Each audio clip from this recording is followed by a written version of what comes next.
मोदी जी आड़तियों को, व्यापारियों को बिचौलिया कहते हैं। हम आपको बिचौलिया नहीं समझते, हम आपको पंजाब की और देश की अर्थव्यवस्था की रीढ़ की हड्डी मानते हैं। अगर हमारे व्यापारी नहीं होंगे, अगर हमारे उद्योगपति नहीं होंगे, तो हमारा देश 2 मिनट के लिए भी आगे नहीं चल सकता। जहां एक तरफ किसान और मजदूर हमारे देश की अर्थव्यवस्था के लिए जरूरी हैं, दूसरी तरफ व्यापारी और उद्योगपति हमारी देश की अर्थव्यवस्था के लिए उतने ही जरूरी हैं। तो सबसे पहली आम आदमी पार्टी के नेशनल कन्वीनर की मीटिंग पंजाब के अंदर व्यापारियों और उद्योगपतियों के साथ हो रही है। आप इससे समझ सकते हो कि हमारे मन में आपके लिए कितनी इज्जत है और हम पंजाब के लिए आपको कितना इंपॉर्टेंट मानते हैं। आज से 1 साल पहले मैं पंजाब आया था। मैंने और भगवंत मान साहब ने व्यापारियों के साथ कई सारी मिलनी की थी। हम दोनों अमृतसर गए, जलंधर गए, लुधियाना गए, मोहाली गए और वहां पे हर शहर के व्यापारियों को और उद्योगपतियों के साथ बैठ के 3-3 घंटे तक हमने मीटिंग की थी। आज थोड़ा सा समय कम है क्योंकि चुनाव प्रचार के लिए मुझे जाना है। 3-3 घंटे बैठ के मैंने खुद एक पॉइंट लिखा था, जो समस्याएं थी। मेरे जाने के बाद मान साहब ने पूरे पंजाब के अंदर होशियारपुर गए, वो दसुआ गए, दीनानगर गए, पटियाला गए, मोगा गए, पठानकोट गए। वहां पे उन्होंने व्यापारियों के साथ बैठ के मिलनी करी और एक सभा के सारे पॉइंट, सारे बड़े बड़े अधिकारियों को साथ लेके गए थे और सारे पॉइंट्स नोट किए। उनमें से कई चीजों पे काम शुरू हो गया, कईयों पे अभी काम चल रहा है। मैं ये नहीं कहूंगा कि सब कुछ ठीक हो गया, लेकिन एक चीज देखने की जरूरत है। 2 साल हुए हमारी सरकार बने हुए। हमारी सरकार के पहले पंजाब में इंडस्ट्री की और व्यापार की इतनी बुरी हालत थी कि पंजाब की इंडस्ट्री पंजाब छोड़ के मध्य प्रदेश, उत्तर प्रदेश, हिमाचल प्रदेश, राजस्थान, आसपास के सारे स्टेट्स में जा रही थी। पिछले 2 साल के अंदर ये पंजाब से बाहर जाने का सिलसिला खत्म हुआ है और इंडस्ट्री का पंजाब में आने का सिलसिला चालू हुआ है। मान साहब ने पिछले 2 साल में देश भर में घूम के खुद जा के इंडस्ट्री के मालिकों के साथ बातचीत करी। आप लोगों ने सोशल मीडिया पे देखा होगा। और आज 56,000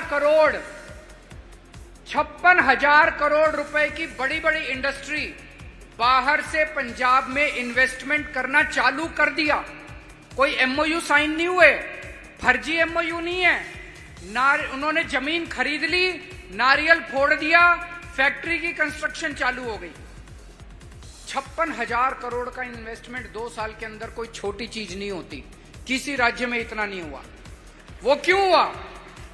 बड़ी बड़ी इंडस्ट्री, टाटा स्टील का सबसे बड़ा प्लांट पंजाब के, जमशेदपुर के बाद सबसे बड़ा प्लांट पंजाब के अंदर लग रहा है। जर्मनी के, नीदरलैंड्स के, कई सारे देशों के इन्वेस्टमेंट पंजाब में होने जा रहे हैं। क्यों? जब भी इतनी बड़ी बड़ी इंडस्ट्री आती है, वो सबसे पहले देखती है इनके यहां लॉ एंड ऑर्डर तो ठीक है।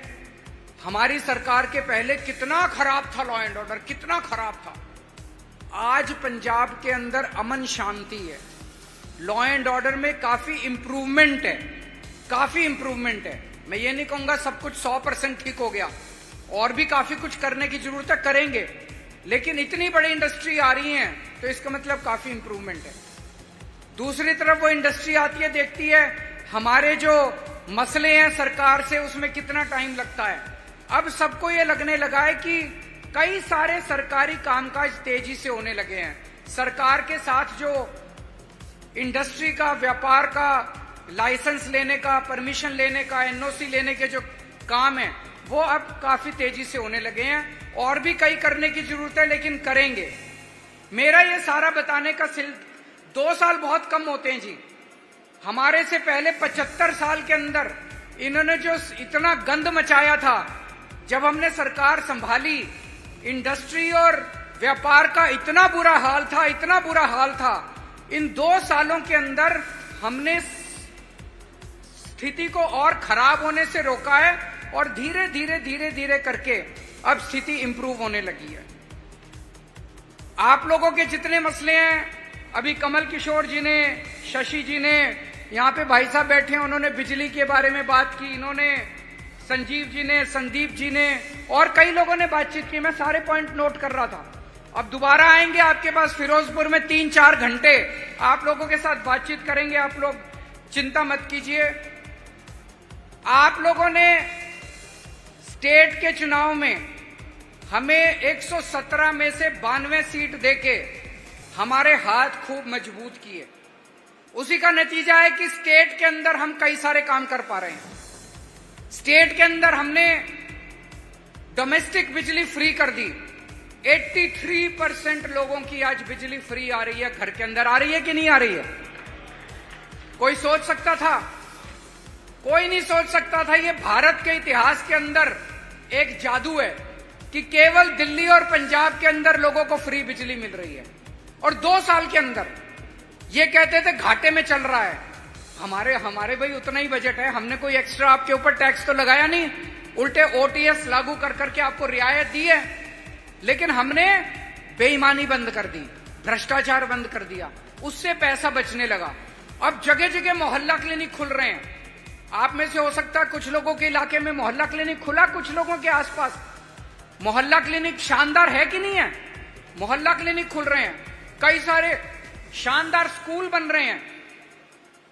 2 साल कुछ भी नहीं होते। 2 साल ने यह दिखा दिया कि जो ताकत आपने हमको स्टेट में दी थी, उस ताकत से हम बहुत अच्छे अच्छे काम कर रहे हैं। आज आपसे निवेदन करने के लिए आया हूं कि अब केंद्र सरकार के अंदर, ये केंद्र के चुनाव हैं, हमारे हाथ मजबूत करो। अभी लोकसभा में हमारे एक ही हमारा एमपी था, एक एमपी से कुछ नहीं होता। अगर आपने 13 की 13 सीट आम आदमी पार्टी को दे दी तो हमारे केंद्र सरकार में हाथ मजबूत होंगे। अभी यहाँ पे भाई साहब कह रहे थे कैंटोन बोर्ड के अंदर हमारा ये मसला है, हमारा ये मसला है। उसके लिए हमें केंद्र सरकार के साथ लड़ना पड़ेगा। केंद्र सरकार में हमें ताकत चाहिए। केंद्र सरकार, एक और भाई साहब कह रहे थे फिरोजपुर बॉर्डर वो है, हमें ये दिक्कतें आती हैं। आप हमारे हाथ केंद्र सरकार में मजबूत करोगे, ये सारे मसले सॉल्व हो जाएंगे। आप खुद सोचो, आपकी विधानसभा, आपने सरकार चुनी, विधानसभा में कानून पास होते हैं, गवर्नर आपके कानून लेके बैठ जाता है, फिर क्या फायदा हुआ? अगर आप हमारे 13 एमपी दोगे, गवर्नर की हिम्मत नहीं होगी आपके बिल रोकने की। ये 13 के 13 एमपी भूख हड़ताल पे बैठ जाएंगे गवर्नर के घर के बाहर। आपके 8,000 करोड़ रुपए सेंटर लेके बैठा है। रूरल डेवलपमेंट फंड के 5,500 करोड़ रुपए केंद्र सरकार लेके बैठी है। उनकी हिम्मत कैसे हुई? ये पंजाब के लोगों का हक है, आपका हक है। आप भीख थोड़ी मांग रहे हो केंद्र सरकार से। ये 5,500 करोड़ रुपए से मंडी तक जाने वाली सड़कें बननी थी, गांव-गांव के अंदर सड़कें बननी थी। इन्होंने नेशनल हेल्थ मिशन के पैसे रोक दिए, उससे मोहल्ला क्लिनिक बनने थे। इनकी हिम्मत कैसे हो गई आपके पैसे रोकने की? इनकी हिम्मत इसलिए हो गई क्योंकि लोकसभा में हमारे पास एमपी नहीं है, हम कमजोर हैं। जब हम केंद्र के साथ बात करते हैं, हम कमजोर हैं। हमारे हाथ मजबूत करो। आप हमारे हाथ मजबूत करोगे, ये 13 के 13 एमपी हमें दे दोगे, केंद्र सरकार की हिम्मत नहीं होगी पंजाब के मसलों के अंदर इंटरफेयर करने की। उसके बाद दोस्तों, बहुत सारे मसले होते हैं। पंजाब, आप सारे व्यापारी हो, आपको समझ है, पंजाब एक लैंड लॉक्ड एरिया है। आपको अपना कच्चा माल खरीदने के लिए, अपना मार्केट बेचने के लिए, मान लीजिए एक्सपोर्ट करना है, आपको कितनी दूर तक सामान मंगवाने के लिए और पोर्ट तक जाना पड़ता है। इसके लिए सब चीजों के लिए केंद्र सरकार की जरूरत पड़ती है। हमारे पास हमारे थर्मल पावर प्लांट हैं, हमारी उड़ीसा के अंदर हमारी कोल माइन है पंजाब की, उड़ीसा से कोयला लाना चाहते थे हम। हमारी कोल माइन है, पंजाब की कोल माइन है, वहां से कोयला लाना चाहते थे। केंद्र सरकार ने कहा उड़ीसा से पंजाब लाने के लिए आपको जहाज से श्रीलंका होके, गुजरात होके फिर पंजाब लाना पड़ेगा। ये कोई तुक बनता है? दादागिरी है, गुंडागर्दी है। अगर वो कर देते, बिजली 2 रुपए पर यूनिट महंगी हो जाती, सस्ती होने की बजाय। मान साहब को लड़ना पड़ा केंद्र सरकार से, तब उन्होंने सीधे ट्रेन दी हमें, और अब पूरी से सीधा यहां पे आता है, और इस वजह से हम आपकी बिजली, डोमेस्टिक बिजली सस्ती कर पाए। लेकिन अभी केवल मान साहब लड़ रहे हैं केंद्र सरकार से, अकेला आदमी कहां लड़ेगा? अगर आपने ये 13 MP दे दिए तो आप ये सोचो भगवंत मान के 13 हाथ हो जाएंगे। ये 13 आदमी जाके केंद्र सरकार से लड़ेंगे और हमारे पंजाब के मसले हल होना चालू होंगे। दोस्तों, एक और बहुत जरूरी बात है। आज मैं आप लोगों के बीच में आया हूं अपने देश को बचाने की अपील भी करने के लिए। पंजाब के लोगों ने आजादी की लड़ाई में सबसे बड़ी भूमिका अदा की थी।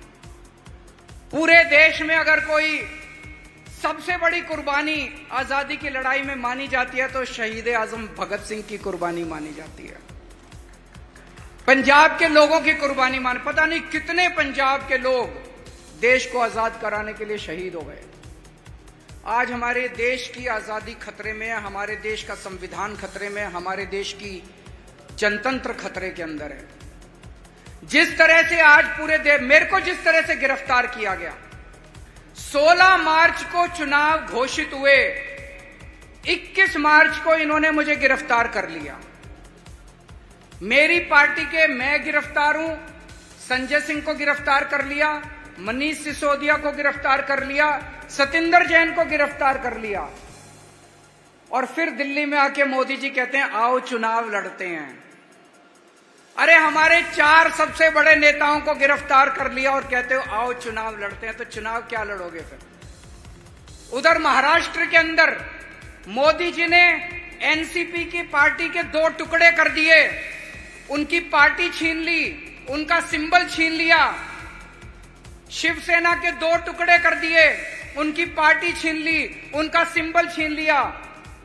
हेमंत सोरेन को गिरफ्तार कर लिया चुनाव के पहले और कहते हैं आओ चुनाव लड़ते हैं। तो सबको पता है चुनाव लड़ने, ये तो बकवास है।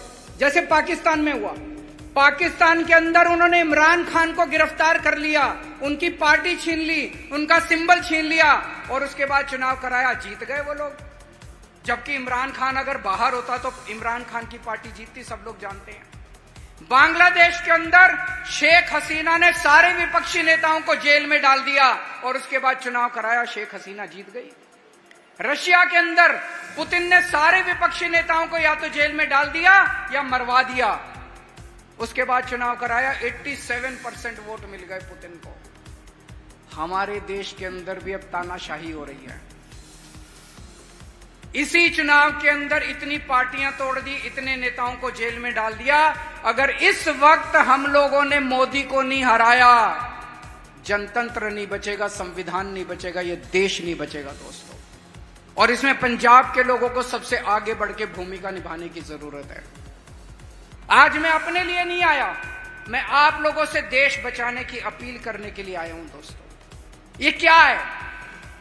गवर्नर अगर इतने भारी बहुमत से जीती हुई सरकार, 117 में से 92 सीट आपने दी, इतने भारी बहुमत से जीती हुई सरकार के अगर बिल रोक ले तो ये जनतंत्र के ऊपर प्रहार है। ये जनतंत्र को रोकने की कोशिश कर रहे हैं, जनता को रोकने की कोशिश कर रहे हैं। गवर्नर की हिम्मत कैसे हुई जो जनता के द्वारा पास किए हुए बिल रोक ले?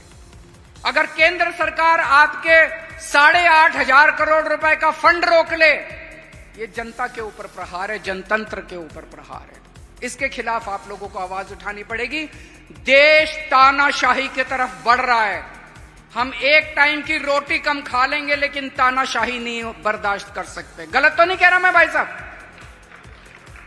तानाशाही बर्दाश्त नहीं कर सकता देश। हम एक टाइम की रोटी कम खा लेंगे, कुर्बानी देनी पड़ेगी हम लोगों को, लेकिन तानाशाही बर्दाश्त नहीं कर सकते।